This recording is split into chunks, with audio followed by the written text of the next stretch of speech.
Hello, my dear students. Today we will discuss about class 11 physics, chapter number 2, unit and measurement. Okay. Here the key point will be physical quantity. Okay. And next unit. What is units?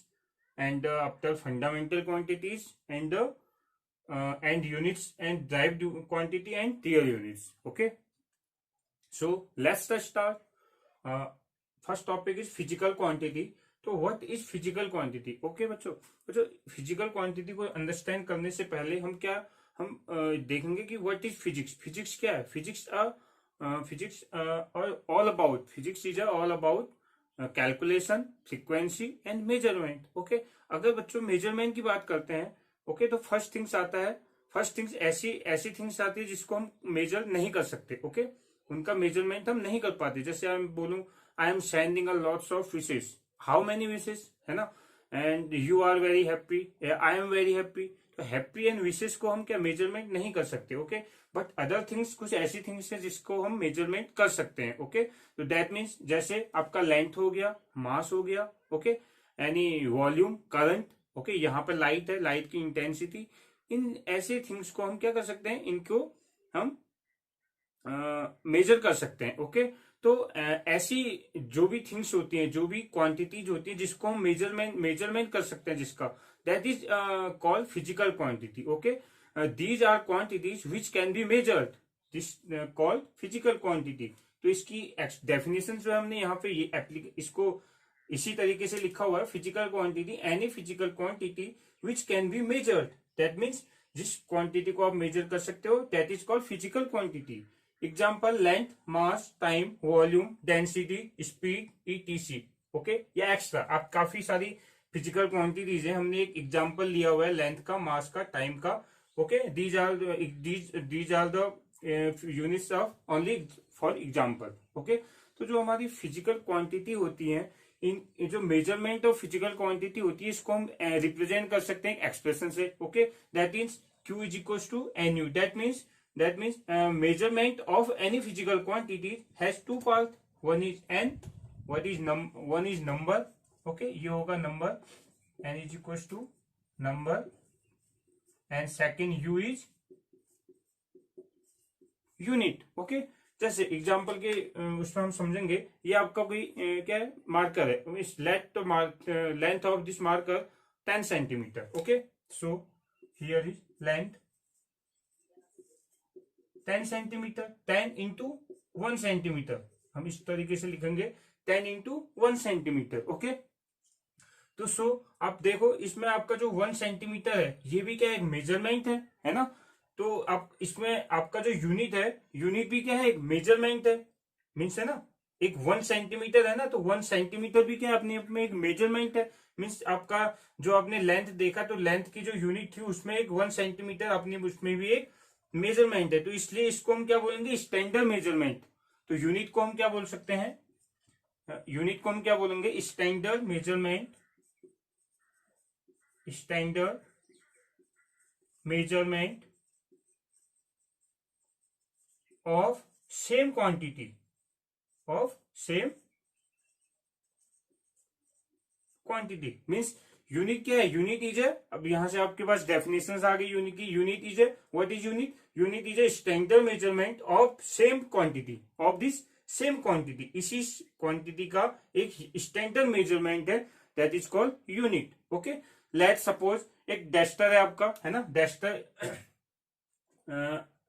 Duster है. उसका मास क्या है आपका, mass is equal to 5 gram. Suppose हमने एक example लिया, मास 50 ग्राम. एक आपका डस्टर है, डस्टर का ग्राम कितना है, मास कितना है, 50 को हम कैसे लिखेंगे, 50 इंटू 1 ग्राम. ओके, तो इसको हम यही तो लिखेंगे, 50 times of 1 gram, 50 times of n gram is a mass of this object. Okay, means आपका जो ये आपका डस्टर है, इसमें 1 ग्राम्स 50 बार 50 टाइम्स रखे हुए हैं, तभी तो ये 50 ग्राम के इक्वल है. दैट इज, यही आपका क्या है, 1 ग्राम का एक स्टैंडर्ड यूनिट है of this same quantity. Okay, so यहां से हमें यूनिट का जो डेफिनेशन है पता, we will understand better. standard measurement of same quantity of this same quantity. Okay, so physical quantity हमारे पास ओके। अब जो नेक्स्ट टॉपिक आता है फिजिकल क्वांटिटी। फिजिकल क्वांटिटी हमारे पास काफी सारी है, हमने केवल एग्जांपल के पोस्ट पे आपने 2 3 3 या 5 फिजिकल क्वांटिटीज हमने बोल पे लिखी हुई है, बट फिजिकल क्वांटिटी आपके पास काफी है। जैसे आपके पास फोर्स है, पावर है, electric field intensity, potential difference, intensity of current. Okay, तो सो डेंसिटी, काफी सारी आपके पास फिजिकल क्वांटिटी है। तो हुआ क्या, फिजिकल क्वांटिटी, अगर फिजिकल क्वांटिटीज की यूनिट सम इतनी, अब जैसे जितनी सारी फिजिकल क्वांटिटी अगर उनकी भी यूनिट उतनी होंगी तो हमें उसे मेमोराइज करने में काफी प्रॉब्लम होती। तो इसीलिए देखा क्या गया, जब फिजिकल क्वांटिटी की यूनिट्स का एनालिसिस हो रहा था, जब इन फिजिकल क्वांटिटी का एनालिसिस हो रहा था, तो यहाँ पे क्या देखा, कुछ फिजिकल क्वांटिटी ऐसी भी थी जो दूसरे पे डिपेंड करती थी। Okay, are you getting my point? जैसे आपका लेंथ है, लेंथ क्या है, लेंथ एक मान लीजिए एक ये आपका डेस्टर था, लेंथ इज 10 सेंटीमीटर, तो लेंथ आप किसी पे डिपेंड नहीं है, एक सिंगल है। Okay, mass only for a single, ये भी किसी पे डिपेंड नहीं है, इंडिपेंडेंट वैल्यू है, क्वांटिटी है। Time is also independent quantity. Okay, volume, अब वॉल्यूम की अगर बात करें तो एक जैसे आपका कोई टैंक होता है, जैसे आप मैं मान लू इस रूम का वॉल्यूम कैसे निकालते हैं, वॉल्यूम के लिए हमें क्या, जैसे इस बोर्ड का वॉल्यूम देखें तो इसमें लेंथ भी होगी, हाइट भी होगी। ओके, तो वॉल्यूम के लिए वॉल्यूम किस पे डिपेंड हो गया, लेंथ पे डिपेंड हो गया, एक लेंथ पे और डिपेंड हो गया। ओके, तो सो ऑन डेंसिटी क्या है, डेंसिटी क्या है, density is equal to mass per unit volume. तो डेंसिटी भी क्या है, मास पर यूनिट वॉल्यूम है। तो वॉल्यूम क्या है, आपने देखा कि वॉल्यूम तो किसी अदर क्वांटिटी पर डिपेंड है। ओके, तो सेम थिंग स्पीड क्या है, distance per unit time. Speed क्या है, distance per unit time.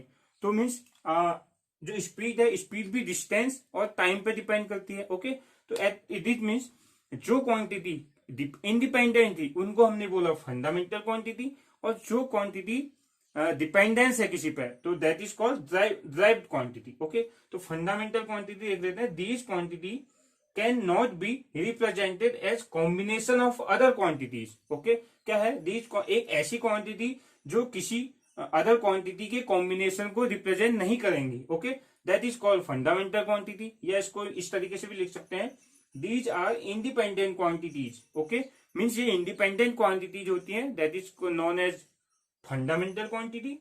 And second is derived quantity. These quantities can be expressed as the combination of fundamental quantity. ये ऐसी quantity है जिनको एक्सप्रेस किया जाता है फंडामेंटल क्वांटिटी के कॉम्बिनेशन के साथ में, या these are dependent on fundamental quantity. derived quantity fundamental quantity पे डिपेंड है, फंडामेंटल क्वांटिटी इंडिपेंडेंस है। ओके, तो अब ये देखा गया जो फिजिकल क्वांटिटी थी, ओके, जो फिजिकल क्वांटिटी थी उनको मेजरमेंट करने के लिए उनको यूनिट की, फिजिकल क्वांटिटी को मेजरमेंट करने के लिए यूनिट की नीडफुल है, यूनिट की हमें जरूरत है ना। तो सो फंडामेंटल क्वांटिटी को क्या हमने बोला, फंडामेंटल यूनिट बोल दिया। ओके, तो these units are called, these quantities are called, okay, these quantities are called fundamental units, these units are called fundamental units and these called derived units. Okay, so अब ये जो आप ये देखिए, जो आपने इनको फिजिकल क्वांटिटी को यूनिट्स में मेजरमेंट करने के लिए इनको यूनिट की जरूरत पड़ी, तो ये यूनिट्स आई कहां से। ओके, तो हुआ क्या था, हम मीन्स बहुत जब ये फिजिकल क्वांटिटी की साइंटिस्ट ने एक्सपेरिमेंट किया, उस टाइम पे क्या था, इंटरनेशनल में हम अलग अलग देशों में अलग अलग यूनिट्स देखी जाती थी। ओके, मीन्स कहीं पे मास था, जैसे आप देखते हो ना मास वेट को, हम मास को क्या बोलते हैं, ग्राम भी बोलते हैं, किलोग्राम भी बोलते हैं और पाउंड्स भी बोलते हैं। इट मीन्स कहीं पे मास बोला जाता था ग्राम को, मास को ग्राम बोला जाता था, कहीं पे किसी देश में किलोग्राम बोला जाता था, तो किसी देश में पाउंड्स बोला जाता था। इसी टाइप से जो लेंथ होती है, किसी में फुट बोला जा, किसी में सेंटीमीटर, किसी में मीटर। ओके, तो जब आप क्या हुआ, जब एक्सपोर्ट और इंपोर्ट की बात आई, जब बोलते हैं ना हमने किसी देश से जैसे हमारी कुछ ऐसी क्वांटिटीज होती हैं कि किसी दूसरे देश पे डिपेंड करते हैं, तो वहां से इंपोर्ट करते हैं, यहाँ से एक्सपोर्ट करते हैं, उनकी जो आपकी फ्रिक्वेंसी है ना, वो अलग है ना, हमारी कुछ फ्रिक्वेंसी अलग है। तो इस पे अब ये जब इंपोर्ट और एक्सपोर्ट होता था उस टाइम पे काफी प्रॉब्लम्स आई, काफी डिफिकल्टीज आई, है ना, रिक्वायरमेंट फुलफिल होने में। तो इसीलिए इनका कन्वर्जन किया, जो यूनिट्स थी, मीन्स मास को, ग्राम को किलोग्राम में कन्वर्ट किया, किलोग्राम और ग्राम को पाउंड्स में कन्वर्ट किया। तो इसी तरीके से जो सिस्टम्स ऑफ यूनिट है, इसका मैं नेक्स्ट वीडियो बनाऊंगा। ओके, तो सो कीप वॉचिंग एंड जो सिस्टम ऑफ यूनिट्स होगा अपना नेक्स्ट वीडियो में डिस्कस होगा। तो सो प्लीज इसे सब्सक्राइब करिए, जिससे आपका पास नोटिफिकेशन अपडेट होगा। Okay, thank you, bye bye.